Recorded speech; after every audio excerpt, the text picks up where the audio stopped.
Under the wide glass dome of the orbital station, the stars looked calm and distant, as if they were watching quietly. Delegations from dozens of worlds had gathered there, seated in long curved rows that floated slightly above the floor. Lights shifted gently, adjusting to the vision needs of every species present. This was the final day of the Interstellar Partnership Program, a moment that would be recorded and studied for generations. Humans were still new to the galactic stage.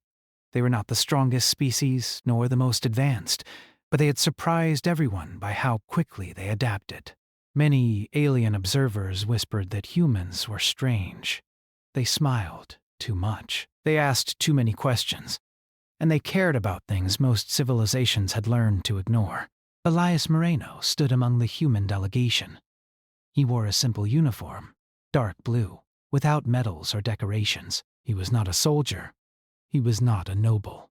He was chosen because humans believed representation should come from someone ordinary, someone who listened more than he spoke. Elias looked calm, but his heart was not. This choice mattered. The partnership was not symbolic. It meant shared years, shared work, shared influence. Whoever he chose would shape how the galaxy saw humanity. Across the chamber, Princess Salith sat alone. She was easy to overlook if one did not know where to look. Her people, the Lyran, were tall and elegant, with skin that shifted softly in color based on emotion. Salith's skin stayed pale and still.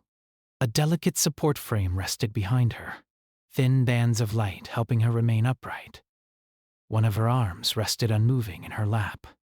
Her breathing was slightly uneven, carefully controlled. The other Lyran delegates sat far from her. They were polite, they were respectful, but distance had become normal. Salith had been born different. Her nervous system processed information slowly and unevenly. Bright sounds overwhelmed her. Movement caused pain. In her culture, efficiency was everything. Harmony came from balance, and balance came from perfection. So her disability was spoken of softly, carefully, as if it were a shameful secret rather than a part of her. She had not expected to be chosen. No one had. Salith herself believed she was here only because tradition required every royal bloodline to be represented. She had prepared herself for the moment when the human would pass her by, eyes sliding past her to someone more impressive, more capable. She had practiced, not reacting.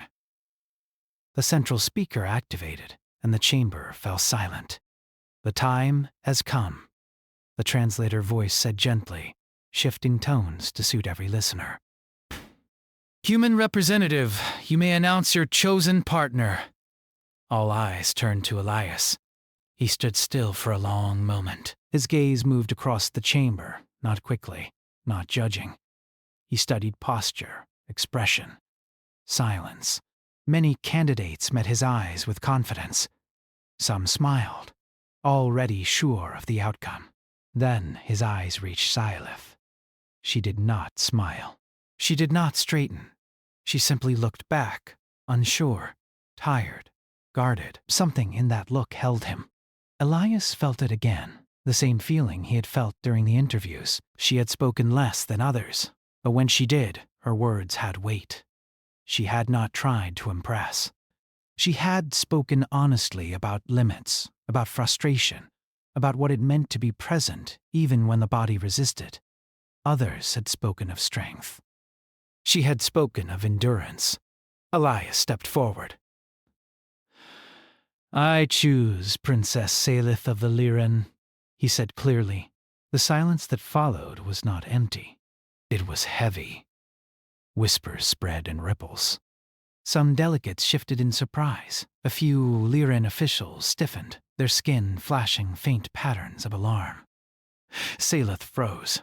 For a moment she was sure she had misunderstood. Her translator blinked softly, repeating the words in her language. Chosen. Her support frame hummed as it adjusted, sensing her sudden change in breathing. Her thoughts scattered. This was not part of any future she had imagined. Elias looked directly at her, not waiting for approval from anyone else. The central speaker paused, then spoke again. "Princess Saleth, do you accept this partnership?" All eyes turned to her. This was the moment she had practiced for, but not like this. Her mouth felt dry. Her limbs felt heavier than usual.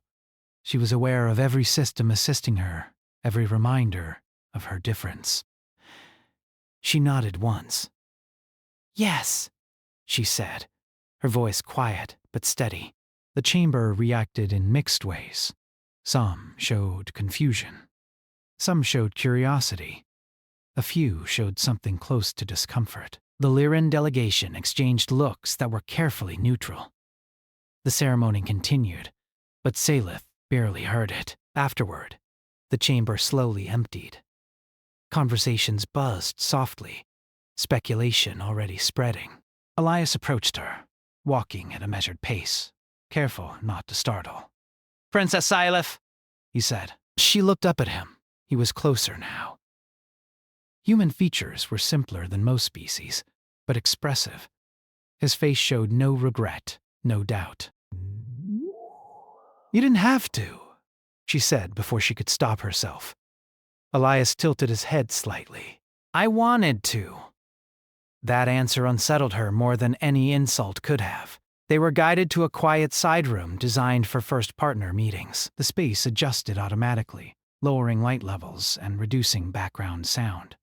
Saleth noticed it immediately. "You requested this?" she asked. "Yes," Elias replied. I read your accessibility notes. Her fingers tightened slightly against her lap. Many read those notes. Few remembered them. "You will be questioned," she said. Your people, mine. "They will say you chose poorly." Elias smiled faintly. "They already do." She studied him carefully. Why? He did not answer right away. He took a seat across from her, leaving respectful distance. "Humans have a history," he said slowly. "We survived because we learned not to leave people behind. Not always successfully. But we learned that progress means nothing if it only belongs to the few." Saleth listened. Her culture valued achievement above all else. Failure was private. Weakness was corrected or hidden. "You saw me struggle," she said, "during the evaluation. Yes, and still you chose me.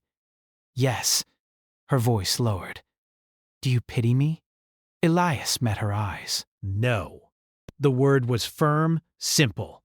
"I chose you because you are honest about what it costs you to exist," he continued, "and because you still show up." Something in her expression cracked, just slightly. No one had ever said that to her before.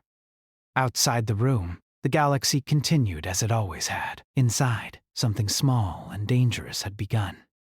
Not power, not conquest, recognition. And the stars, quiet witnesses, kept watching.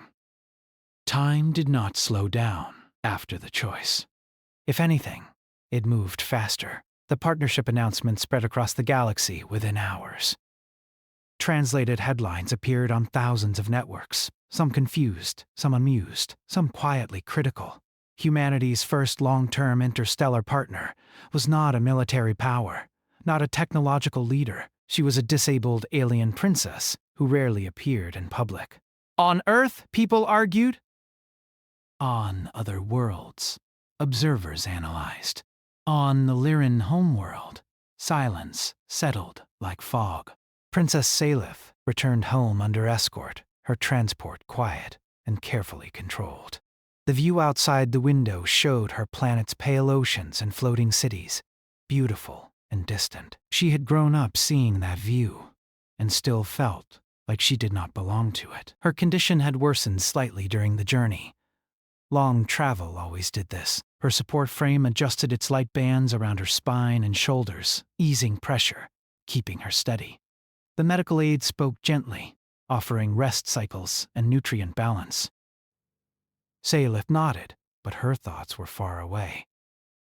Elias's face kept returning to her mind. Not the moment of the choice, but afterward.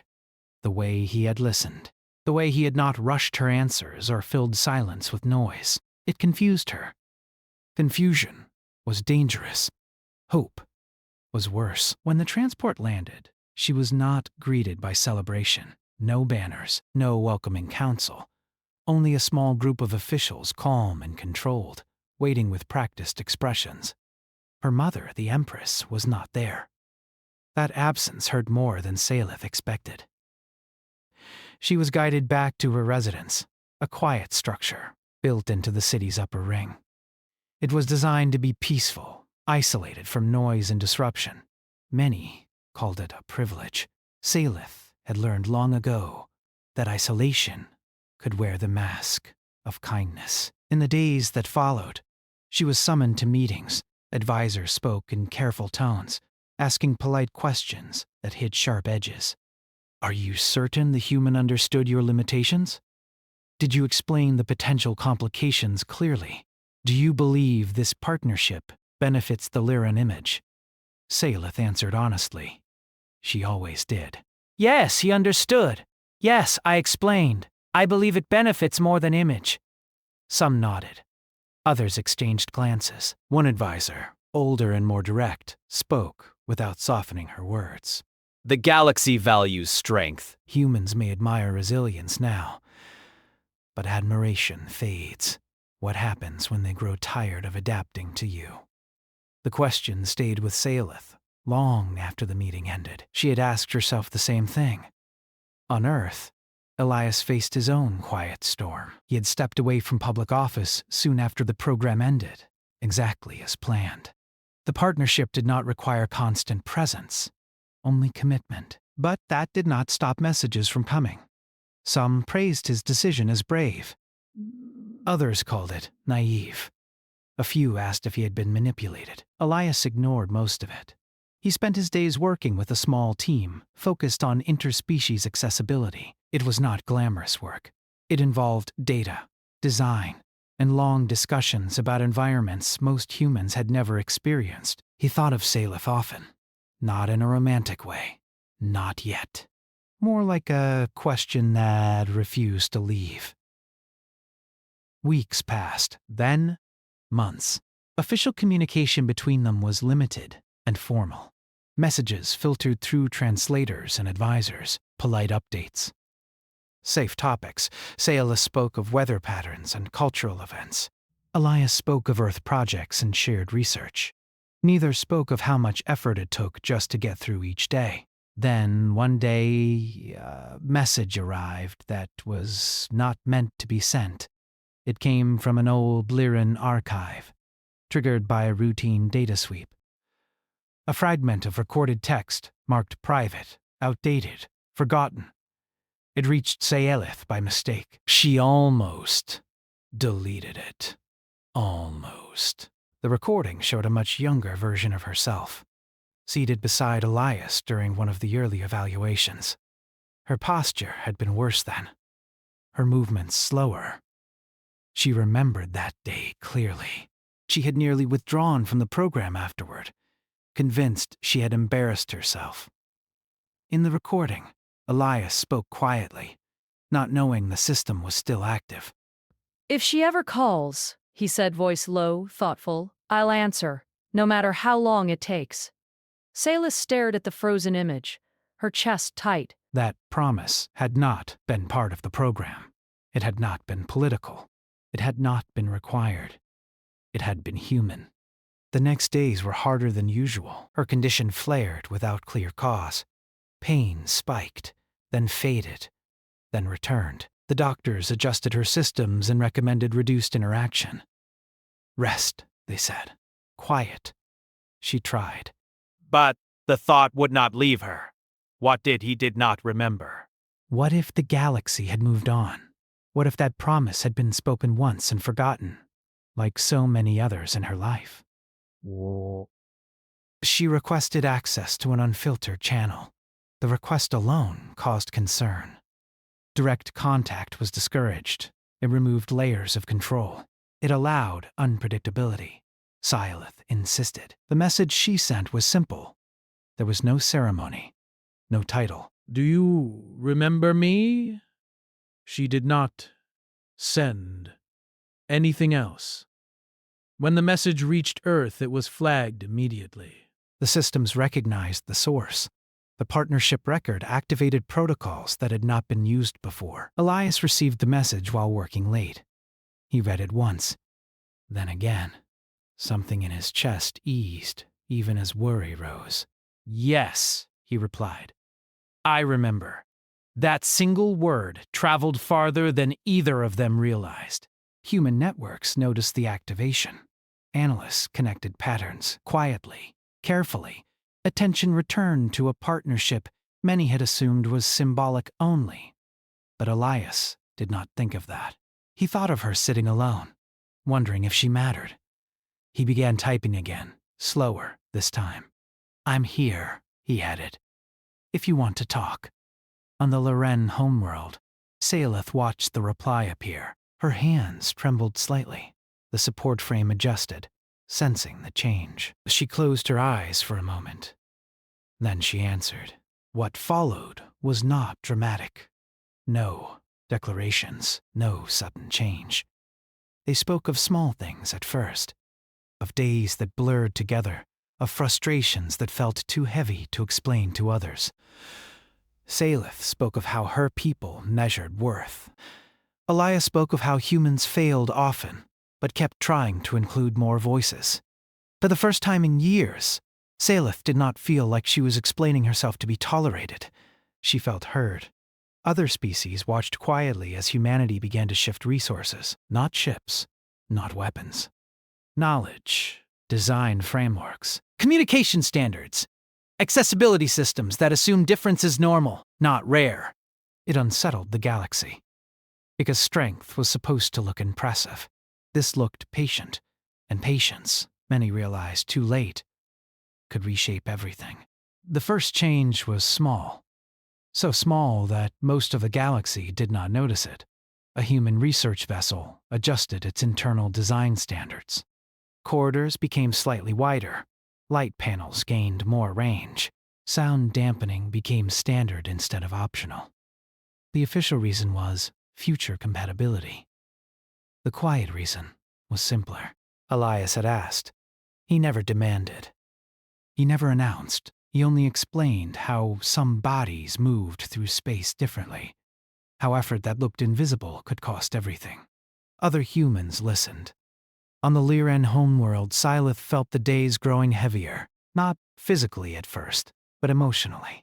Her private conversations with Elias had become a steady point in her life, something she looked forward to. They spoke when she could manage it, sometimes only for minutes, sometimes longer.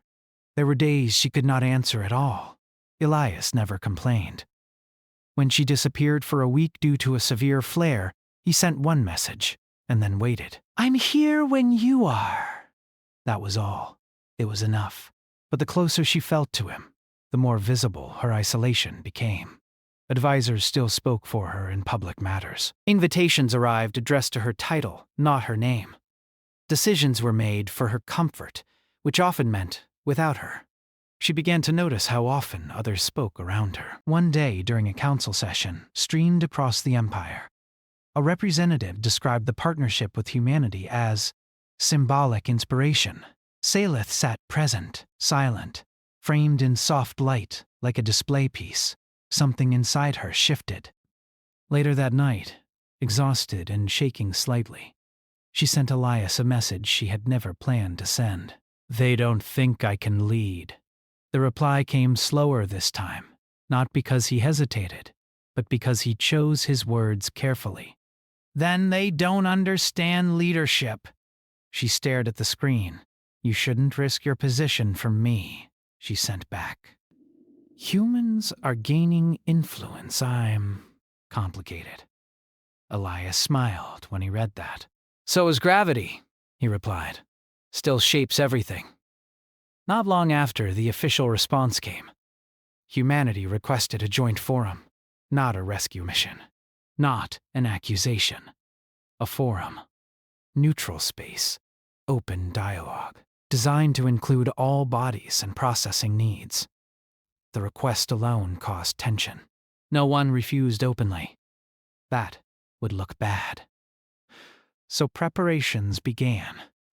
The forum hall was unlike any previous interstellar gathering. There were no raised platforms that implied hierarchy. Seating was modular, adaptable in real time. Visual displays could slow or pause depending on audience needs. Silence was allowed without penalty. Other species watched with discomfort. This was inefficient. This was unfamiliar. Salith arrived with her support frame humming quietly, her breathing carefully regulated. She expected stares. She expected pity. She did not expect the room to adjust around her without comment. No one rushed her. No one filled the silence when she paused. No one spoke over her translator's delay. Elias sat across from her, not beside, not above, equal. When it was her turn to speak, she did not rush. "My people believe harmony comes from perfection," she said slowly, "from smooth systems and predictable outcomes." I was born. Uneven. Her skin shifted faintly, showing strain. For a long time, I believed that meant I was a mistake. The room was still. I am not. The words were simple. Saying them cost everything. She spoke of how much energy it took to exist in systems not built for her. How many decisions were made without her voice because they were called kindness. How silence became a habit. Then she stopped. No dramatic ending. No appeal. Just truth. The response was not immediate. Then Elias spoke. "Humans used to think progress meant speed," he said. "We learned the hard way that leaving people behind doesn't make you faster. It just makes you smaller." Others joined the discussion. Not defending. Listening. Some species struggled. Some asked uncomfortable questions. Some resisted. But the forum did not break. That unsettled everyone. Afterward, analysis spread faster than rumors.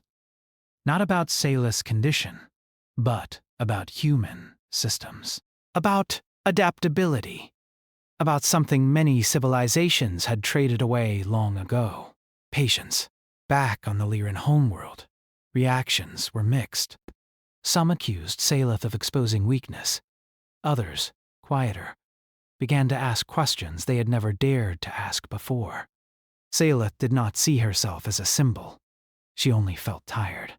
But it was a good kind of tired, the kind that came from using your voice, not losing it. Later, alone in her residence, she spoke to Elias again. No audience. No systems watching. "I was afraid," she admitted. "I know," he said. "I still am. So am I." She almost laughed. In the weeks that followed, changes accelerated. Humans shared open-source designs for adaptive technology, not as charity, as collaboration. They invited feedback. They revised. They listened again. Other species began quietly adopting pieces of it, not admitting why. The galaxy did not shift overnight, but cracks appeared in old definitions of strength, and for the first time, Salith did not feel like she was standing alone inside them. Part 4. 1,600 words, kaleko, or interesting hunachea, or third-person style, malekeniha, or simple basic English ka, or violated free honachea, without short heading. Analysts tried to explain what had happened using familiar terms, but nothing fit well. No treaties were broken. No threats were made. No force was shown. And yet, something had shifted. Humans were being called dangerous in a new way. Not because they attacked, but because they adapted without apology. On Earth, teams worked day and night, not under emergency orders, but under shared purpose. Engineers spoke with doctors. Designers spoke with linguists. People with disabilities were not invited as examples, but as leaders. Systems were tested, broken, rebuilt, and tested again. Elias moved through these spaces quietly. He was no longer a representative by title, but People listened to him anyway, not because of authority, but because he asked the right questions. How does this feel after 3 hours? What happens when energy drops? Where does frustration turn into pain? He did not speak for Saleth. He spoke with what he had learned from listening to her. On the Lyran homeworld, Saleth felt the consequences more sharply. Public opinion shifted in uncomfortable ways. Some now praised her openly, but their praise felt heavy, like another role being placed on her shoulders. Others blamed her for exposing internal weakness to the galaxy. She attended fewer public events. Her body demanded more rest than before. The effort of the forum had cost her. Still, something was different. When advisors entered her chambers now, they waited. They asked before adjusting light or sound. They paused when she needed time. These were small changes, but they felt like cracks in stone walls. One advisor, young and visibly nervous, asked her a question no one had asked before. "What would you change?" the advisor said. "If the systems were yours to design." Saleth was silent for a long moment. Then she answered, "I would stop treating difference as a problem to hide." The advisor nodded, slowly. The words spread, not officially. Quietly, the Galactic Council announced a follow-up assembly. Attendance was high. Curiosity had grown teeth. This time, the space was even more adaptive. Not just for Saleth, but for many forms of being. Species that process time differently. Species sensitive to light. Species who required movement to think. It was chaotic. And alive? Some delegates complained. Others leaned forward, interested despite themselves. Saleth arrived, supported by new technology developed jointly by human and Lyran teams. It was lighter, smarter. It did not force her body into ideal shapes. It followed her lead instead. She felt stronger not because she was fixed, but because she was no longer fighting the system.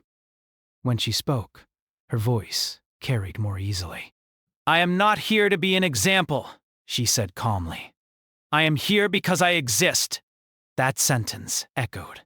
"I was taught that leadership means control," she continued, "that it means certainty. I have neither." A pause, "but I have perspective. I know what systems forget. I know what gets lost when speed matters more than care." She looked across the room. "You do not need to become human," she said. "You only need to stop pretending that only one shape of strength matters." The reaction was not applause. Many species did not express approval that way. But something softer spread. Attention, consideration. After the assembly, private requests began to arrive. Questions about design standards, about communication pacing, about shared research. Human teams responded to all of them, not by leading, by collaborating. Elias and Saleth spoke often during this time, sometimes about policy, sometimes about nothing at all. One evening, Saleth admitted something she had carried quietly for years. "I never imagined a future," she said. "I planned survival, not living." Elias leaned back in his chair, the earth evening light dim around him. "I think a lot of humans did the same," he said. "Before we learned better." She considered that. "Do you think the galaxy can learn?" she asked. "I think it already is," he replied. "It's just uncomfortable." That made her smile. Her health remained fragile. Some days were good, others were not. But now, when she canceled appearances, no one questioned her commitment. The systems adjusted. For the first time, her limits were treated as data, not failure. The Empress finally requested a private meeting.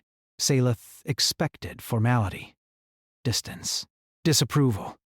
Instead, her mother sat quietly beside her. "I was afraid," the Empress said after a long silence. "Afraid the galaxy would see you as weakness. Salith did not answer right away. "And now?" she asked. The Empress looked at her, really looked at her. "Now I see they are afraid of you," she said, "because you changed the rules." Salith felt tears rise, unexpected and sharp. She did not wipe them away. That, too, was a rule she no longer followed. Across the galaxy, old systems creaked. Some would break, others would bend. Humanity did not stand at the center of it all, but they refused to step aside. And that refusal, quiet and steady, reshaped everything. The final council session was announced as routine. No one believed that. Delegations arrived early, filling the adaptive hall with quiet tension. The space adjusted constantly, lights dimming and brightening, sound levels shifting, seating reconfiguring as different bodies and minds entered. What once would have been seen as chaos now felt intentional. The galaxy had learned something, even if it did not yet admit it. Princess Salith arrived without ceremony. There were no guards walking ahead of her, no announcer calling her title. Her support system moved with her smoothly, responding to her balance and breathing instead of forcing her to match it. She looked tired, but steady. For the first time, she did not feel like she was borrowing strength from the system around her. She felt like it was sharing it. Elias watched from across the chamber. He was no longer officially connected to the program. His presence was voluntary. That fact mattered more than any title. They exchanged a brief look. No words were needed. The council opened discussion on alliance structures, the same topic that had been debated for centuries. Trade, defense, influence, power. Then Silith requested the floor. The request was granted immediately. That alone said enough. She did not stand. She did not force her body into symbols that were never meant for her. She spoke from where she was. "Before this partnership," she said calmly, "I was asked many times what I could not do."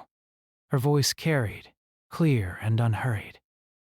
"I was measured by how much support I required, by how often I needed rest, by how slowly I processed information."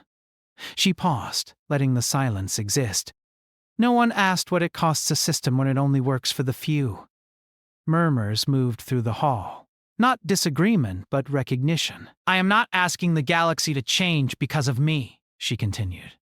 "I am asking it to notice how many voices never reached this room because the path here was not built for them." She spoke of partnership, not as dominance or exchange of advantage, but as shared responsibility, of systems that grew stronger when they assumed difference instead of exception. Then she said the words that would be remembered. "I am not here to be remembered as the disabled princess," she said. "I am here because I was once chosen, not in spite of who I am, but because of it." She looked across the chamber. "Do you remember me?" she asked softly. No one answered. They did not need to. The council did not vote that day. They did something far more unsettling. They agreed to begin again, not from the top, from the edges. Committees were formed that included those previously excluded. Design standards were rewritten with flexibility as default. Communication protocols slowed, allowing thought instead of performance. It was not dramatic. It was irreversible. After the session, Salith felt the weight of exhaustion settle fully into her body, the kind that reached bone and memory. She allowed herself to rest, surrounded by quiet. Elias visited later, without announcement. "You did it," he said. She smiled faintly. "I spoke. That's how it starts," he replied. "You never tried to lead this," she said. "Why?" Elias considered the question. "Because leadership that takes space instead of making it doesn't last," he said. "Humans learned that the hard way." She nodded slowly. The galaxy did not become kind overnight. Some resisted. Some adapted only when forced by practicality. But the direction had changed, and direction mattered. Salith's role evolved. not as a symbol placed on banners, but as a voice consulted when systems were designed. Her health remained fragile, but now fragility was accounted for, not hidden. She planned a future, not a perfect one, a real one. Humanity's reputation changed as well. Not feared, not worshipped, respected. They were called persistent, inconvenient, impossible to ignore. Elias returned to quieter work, satisfied in a way he had never been before. He stayed in contact with Salith, not as duty, not as promise, but as connection. One evening, long after the council lights dimmed, Salith looked out over her world again. The oceans still shimmered. The cities still floated. This time, she felt like she belonged, not because she fit, but because she no longer had to. The stars watched, as they always had, and humanity, in its strange, stubborn way, kept choosing to remember. Developer mode, ChatGPT, can make mistakes. Check important info.